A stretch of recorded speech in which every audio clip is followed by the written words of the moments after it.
నిన్న గౌరవ శాసనసభ్యుడు వాడి కౌశిక్ రెడ్డి గారు అండర్ అపాయింట్మెంట్ పోలీసులకు తన రిక్వెస్ట్ పెట్టి తాను కంప్లైంట్ చేయవలసి ఉంది, ఏ సమయానికి పోలీస్ స్టేషన్ రావాలని అడిగి వాళ్ళు ఇచ్చినటువంటి సమయానికే ఆయన ఫిర్యాదు చేయడం కోసం పోలీస్ స్టేషన్ వెళ్ళినారు. ఆయన ఇవ్వదలసినటువంటి పోలీస్ స్టేషను కంప్లైంట్ తన ఫోన్ ట్యాప్ అవుతుంది అనేటువంటి విషయాన్ని ఆధారాలతో పాటు ఆయన ఫిర్యాదులో పేర్కొనడానికి సంసిద్ధమై వెళ్ళినారు అక్కడికి. అది తెలిసినటువంటి ప్రభుత్వం పోలీసు ఉన్నతాధికారులకు మరి పరోక్ష సంకేతాలు ఇచ్చినరా ఏం చేసినరా తెలియదు, కానీ అక్కడ పోయే వరకు ఉన్నతాధికారులు లేరు.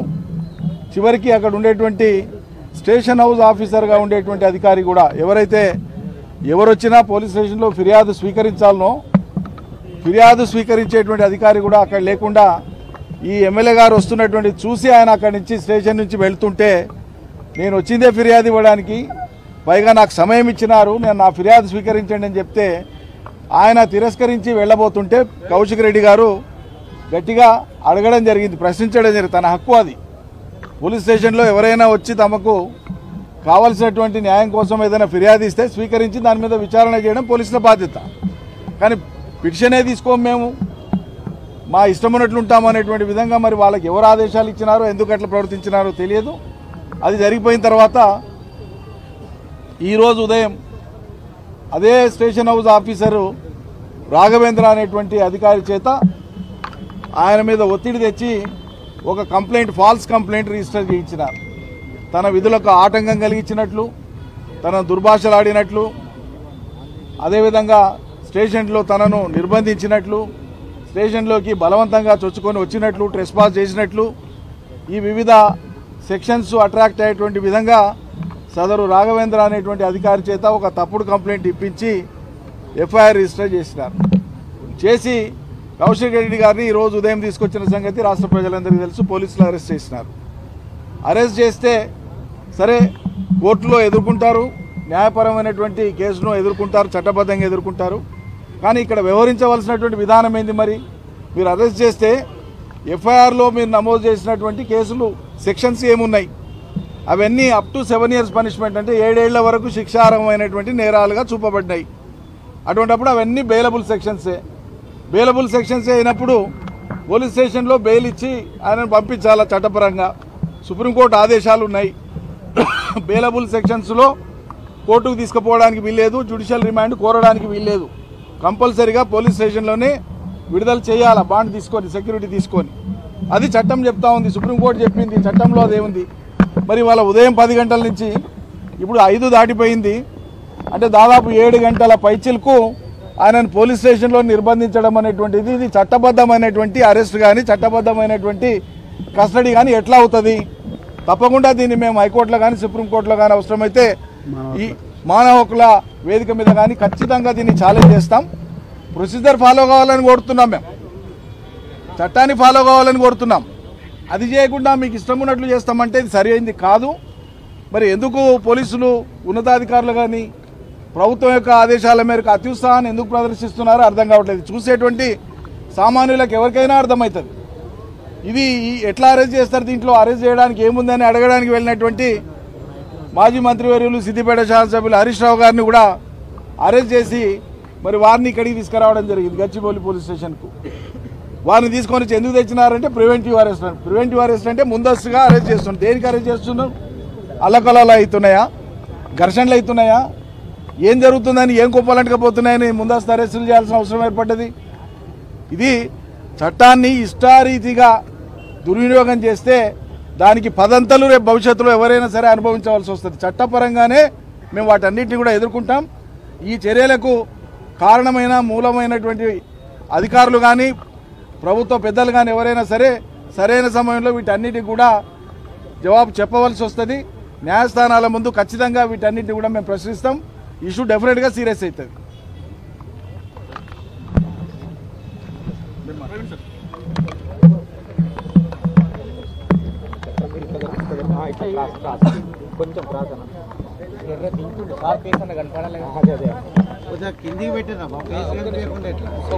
ఈరోజు తెలంగాణలో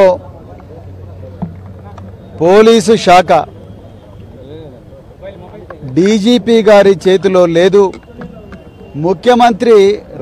ముఖ్యమంత్రి ఆయన కుటుంబం ఒక రాజ్యాంగేతర శక్తిగా ప్రవర్తిస్తూ ఈ శాఖనంతా కూడా తమ గుప్పిట్లో పెట్టుకున్నారనడానికి సింపుల్ ఎగ్జాంపుల్ ఈరోజు పాడి కౌశిక్ రెడ్డి గారి అరెస్టు, అదేవిధంగా హరీష్ రావు గారి మరి మిగతా ఎమ్మెల్యేలు ఎమ్మెల్సీల అరెస్టు.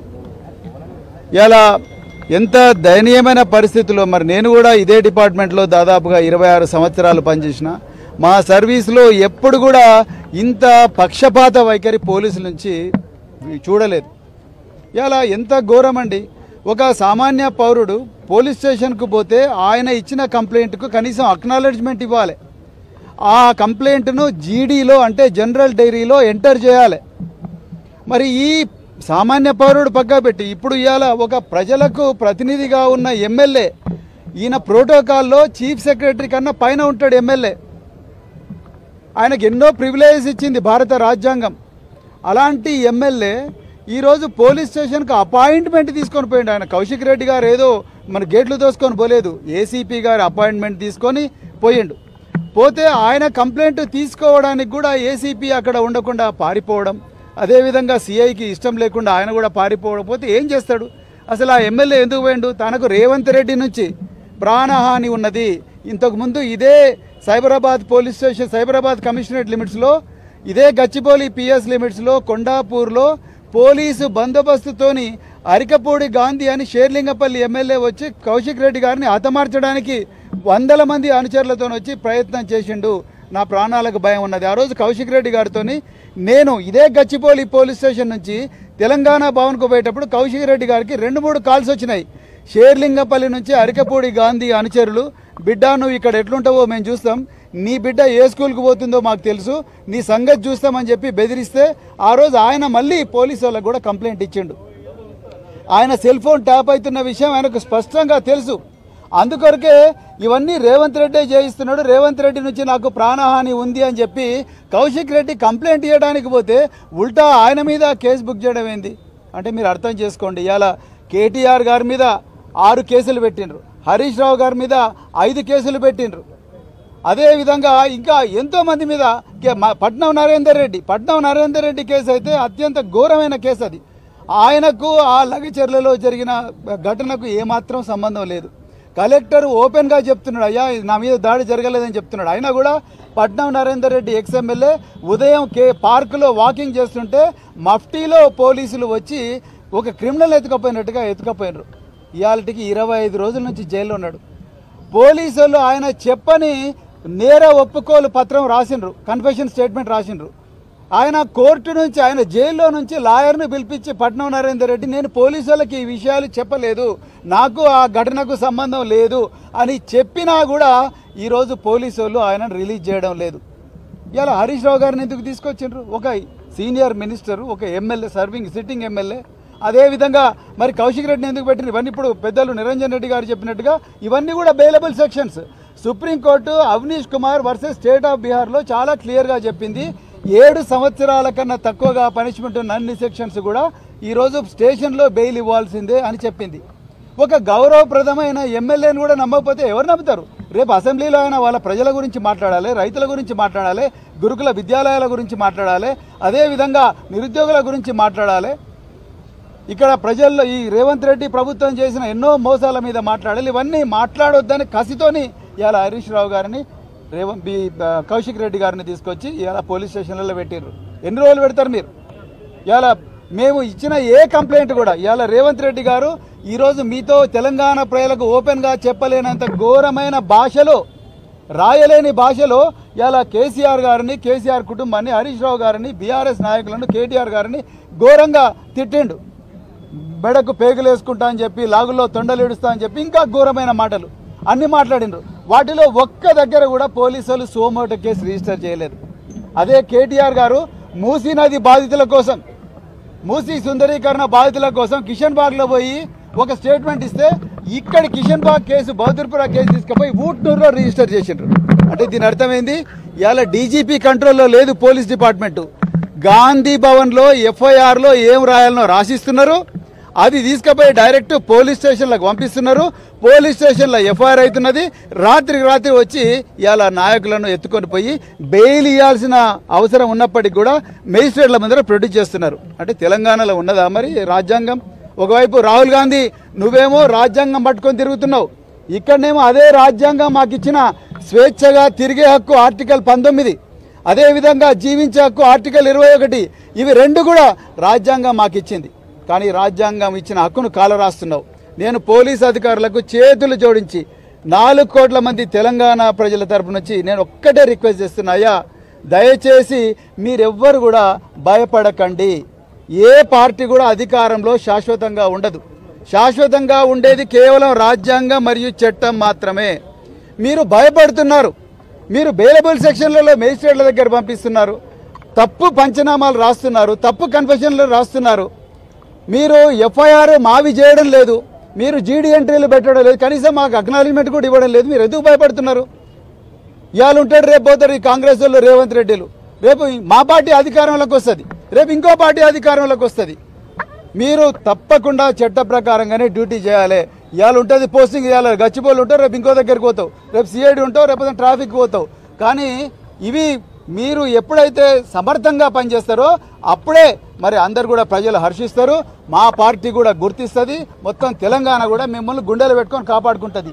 మీరు ఈ విధంగా వీళ్ళు చెప్పిన అక్రమ ఆర్డర్లు తీసుకొని రాత్రి అక్రమంగా కేసులు చేసి మరి బెయిల్ ఇవ్వాల్సిన కేసుల్లో కూడా మేజిస్ట్రేట్ల మీద ప్రొడ్యూస్ చేసి జైళ్లలోకి దోసి మమ్మల్ని జైళ్లలో టార్చర్లు పెట్టి పోలీస్ స్టేషన్లో టార్చర్లు పెట్టి చేస్తే మాత్రం తప్పకుండా రాబోయే రోజుల్లో మరి ప్రతి ప్రభుత్వ ఉద్యోగి కూడా చాలా ఇబ్బందులు పడతారు. అందుకొరకే దయచేసి మీరు చట్ట ప్రకారంగా చేయాలని చెప్పి నేను కోరుకుంటున్నా. మీరు ఎట్టి పరిస్థితులు కూడా చట్ట వ్యతిరేకమైన ఆదేశాలు తీసుకోకండి.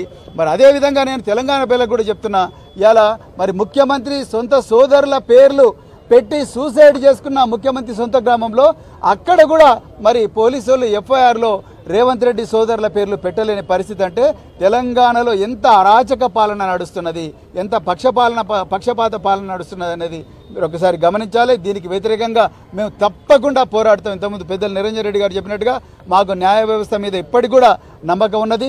మేము హైకోర్టు పోతాం, సుప్రీంకోర్టు పోతాం, అదేవిధంగా జాతీయ మానవ హక్కుల సంస్థకు కూడా పోతాం. రాజ్యాంగం మాకు కల్పించిన హక్కులను మేము తప్పకుండా కాపాడుకుంటామని చెప్తూ మరొకసారి జై తెలంగాణ.